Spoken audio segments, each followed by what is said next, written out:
Aujourd'hui, nous sommes là pour parler de la fiche entreprise Google et je suis là pour vous donner des astuces concrètes pour être mieux référencé localement. Donc ce webinaire a pour objectif de savoir optimiser sa fiche entreprise Google pour améliorer sa visibilité locale et attirer plus de clients. On a 4 parties. On va regarder les fondamentaux, ensuite les 7 piliers d'une fiche entreprise optimisée. On va voir l'importance des avis clients et ce qui peut détruire une fiche Google. Première partie, donc les fondamentaux. Les fondamentaux, pourquoi la fiche entreprise Google est incontournable? Eh bien, c'est pas seulement une vitrine, c'est un véritable levier pour générer des visites. Quelques chiffres, 46% des recherches Google sont locales. Donc les internautes cherchent réellement un commerce, un service, un lieu près de chez eux. 4 consommateurs sur 5 utilisent les moteurs de recherche pour trouver des informations locales. 86% des consommateurs vérifient l'emplacement d'une entreprise sur Google Maps. Donc la médaille d'or du référencement local, pardon, c'est le local pack. Le local pack, c'est d'être dans les 3 premiers résultats sur la carte Google euh, quand les personnes font une recherche. Par exemple, voilà, un local pack. Alors, comment on crée et revendique sa fiche entreprise? Il y a 4 étapes. On vérifie si la fiche existe. On crée, on revendique sa fiche. On vérifie, enfin, on demande la vérification et on complète sa fiche. Donc, on vérifie d'abord s'il y a une fiche qui existe déjà. Parce que, en fait, on se rend compte qu'il y a 50% des PME qui ont déjà une fiche existante, mais elles l'ont jamais revendiquée. Donc, on vérifie d'abord. Ensuite, on crée ou alors on revendique sa fiche. Euh, voilà, c'est important de le faire en remplissant les informations de base qu'on va revoir dans quelques instants. On demande la vérification, donc la vérification de Google. Donc il y a plusieurs méthodes. Euh, Avant, c'était simplement la carte postale. Maintenant, on peut envoyer euh, demander cette vérification autrement, par le téléphone, un appel vidéo si c'est disponible. Voilà, il y a même des vérifications instantanées qui sont une nouveautés. On complète sa fiche. Donc voilà, il faut que la fiche soit bien complète, qu'elle soit efficace. Les fiches complètes obtiennent 7 fois plus de visibilité que les incomplètes. Donc c'est vraiment, vraiment important. Et c'est ce qu'on va voir assez vite. Donc je vous ai fait une petite checklist avant de passer à l'optimisation. C'est de valider si la fiche est créée et vérifiée, qu'il n'y a aucun doublon, le nom exact de l'entreprise sans mots-clés ajoutés, le nom, l'adresse, le téléphone identique sur tous vos supports, sites web, réseaux sociaux, annuaires. Il faut avoir choisi la catégorie principale. Il faut qu'il y ait au minimum les horaires plus le téléphone plus le site web. Et il faut une photo de profil et une photo de couverture.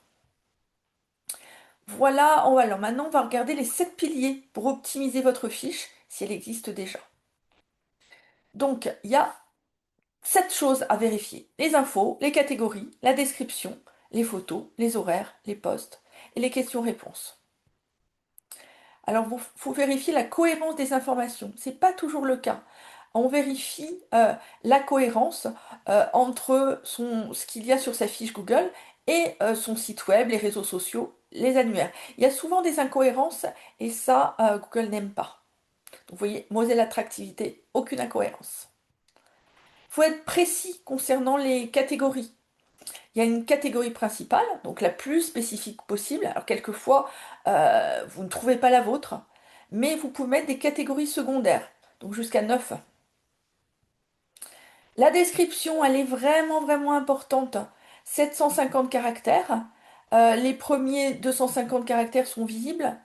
Il faut introduire des mots-clés, donc sur la façon dont les gens vont vous chercher, puis votre ville, par exemple. Donc je vous ai mis quelques exemples. Le visuel, soyez extrêmement... sachez qu'il faut des visuels. Les entreprises avec des photos reçoivent 42% plus de demandes d'itinéraires. Donc les photos, c'est extrêmement important. Donc vous voyez que vous pouvez mettre pas mal de photos. Bah, déjà votre logo, la couverture, mais pas mal de photos de l'intérieur, de l'extérieur, des coulisses. C'est important.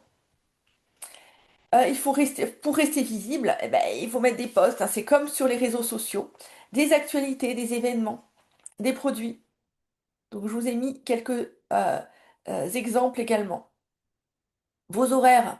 Vos horaires doivent être à jour. Pensez toujours à les mettre à jour. Pensez aux jours fériés, aux vacances, aux horaires spéciaux. C'est vraiment important. Anticiper, il y a une partie qui est questions-réponses. Bah, vous pouvez anticiper les questions hein, et rédiger vous-même une foire aux questions, la fameuse FAQ. Vous pouvez sans problème rédiger vous-même des questions et des réponses. Et surtout, quand on vous pose des questions, bah, surveillez et répondez aux questions sous 24 à 48 heures. On doit analyser ses performances. Donc, vous avez un onglet qui s'appelle Performance qui vous donne qui vous permet d'analyser vos performances. Donc, en général, on regarde au minimum le nombre de vues de votre fiche, les vues directes, l'utilisateur qui vous a cherché directement, ou les vues via la découverte, quelqu'un qui cherche une catégorie, par exemple, et ben, si Google vous propose, ben, c'est plutôt une bonne chose. Les actions des clients, est-ce qu'ils ont derrière été visiter votre site? Est-ce qu'ils vous ont demandé un itinéraire? Est-ce qu'ils vous ont appelé? Les requêtes de recherche, c'est important ça parce que vous allez apprendre les mots-clés, la façon dont vous recherchez et ces mots-clés, ben, il va falloir les mettre dans votre présentation. On a déjà fait un petit webinaire sur les avis clients. Je vous remets quelques slides, mais c'est vraiment important. C'est le levier de confiance. C'est ce qui va euh, donner de la réassurance à vos clients. Voyez l'impact. 93% des consommateurs lisent les avis avant de prendre une décision d'achat. 84% des clients font autant confiance aux avis en ligne qu'aux recommandations personnelles. Donc ça a vraiment un impact sur les ventes. 5 avantages. Un effet de preuve sociale, c'est une réassurance, une réduction du risque perçu. Les témoignages rassurent en fait sur votre qualité. Ça vous différencie dans un marché concurrentiel. Eh bien, si vous avez 4,8 étoiles sur 5, bah, vous serez, le consommateur ira plus directement vers vous que celui qui a 3,9. Il n'y a aucun doute. C'est du contenu authentique. Voilà, contrairement à de la publicité, les avis, c'est considéré comme un contenu authentique, pas comme de la publicité. Ça booste votre référencement naturel. Donc, comment on obtient plus d'avis? Ben, on sollicite des témoignages, voilà. On sollicite des retours clients par email, par SMS, via des réseaux sociaux. Alors, on leur demande, mais enfin, il y a des moments idéaux. Après un achat réussi, après un séjour, une expérience positive. Pendant une interaction positive, vous pouvez demander, en fait. Mais le timing est vraiment important pour demander un avis client. Et surtout, quand vous avez des avis, qu'ils soient positifs ou négatifs, faut répondre. On remercie, on montre qu'on a compris, on personnalise la réponse. Et puis même si on a des avis négatifs, eh bien, alors on réagit pas à chaud, bien sûr, mais on répond. C'est extrêmement important de répondre parce que c'est ce qui va montrer que bah, quelque part votre service après-vente, il est bon aussi. Donc je vous avais déjà parlé de cette méthode repart. Je ne vais pas en reparler aujourd'hui. Alors voilà ce qui peut détruire votre fiche. Attention à ça. C'est des erreurs à éviter absolument. Donc, hop, ce qu'il faut éviter, c'est d'acheter des avis, de bourrer des mots-clés dans le nom, des fausses adresses, négliger la mise à jour. Les faux avis, d'abord, c'est interdit et c'est détectable par Google. On peut acheter des avis, c'est extrêmement facile, malheureusement, et Google peut le détecter. Donc, ils ont des algorithmes sophistiqués qui vont analyser les faux avis. Et attention, parce que ils vont supprimer des avis détectés comme faux. Et les conséquences pour vous, bah, c'est une suppression massive d'avis, une suspension de la fiche, une note moyenne qui est effondrée du jour au lendemain, une interdiction de créer d'autres fiches.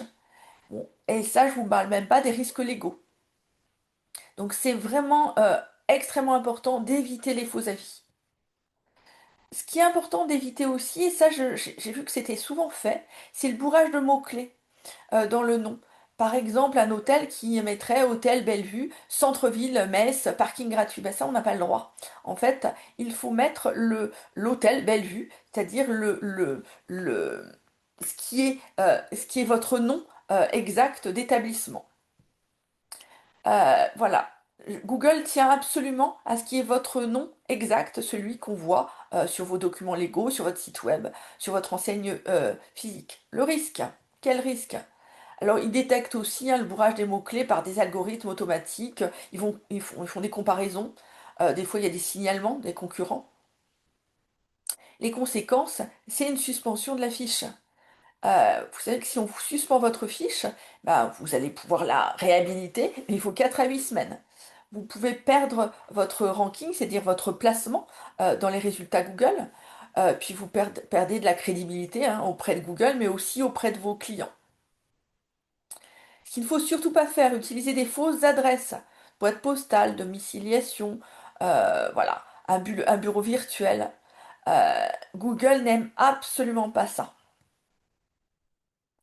Alors le cas particulier, c'est les services, les activités à domicile. Là, on peut masquer l'adresse exacte, donc c'est-à-dire que les clients ne la voient pas. Mais par contre, elle est nécessaire à Google pour la vérification. Donc vous devez quand même mettre une adresse, votre adresse. Alors comment Google détecte? Bah, évidemment avec le Street View, hein, les photos de façade, les croisements avec Google Maps, des appels, des visites mystères, des cohérences avec d'autres sources. Et les conséquences, suspension définitive. Carrément l'impossibilité de créer une nouvelle fiche pour cette adresse. Euh, les fausses adresses représentent 23% hein, des suspensions, c'est important. Et puis, la dernière chose, mais c'est super important aussi, négliger les mises à jour. Vous savez, je vous ai mis une maison abandonnée, ben, c'est la même chose, c'est le syndrome de la fiche abandonnée. Une fiche Google, c'est un outil vivant. Les négligences typiques, bah, on met pas les horaires à jour. Le téléphone qui répond plus. Les photos obsolètes, des avis non répondus, aucune publication récente. Eh bien, les conséquences, ben, on a l'impression que l'entreprise, elle est fermée, elle est inactive, elle ne se renouvelle pas. Et on a aussi l'impression que l'entreprise ne se soucie pas de ses clients. Donc, ben, on envoie un mauvais message. En conclusion, 3 piliers pour une fiche Google performante. On complète sa fiche à 100%. On publie des posts, des photos, des événements. On gère et on répond aux avis clients. Avec tout ça, vous pouvez avoir une fiche Google performante qui vous apporte des clients. Merci pour votre attention.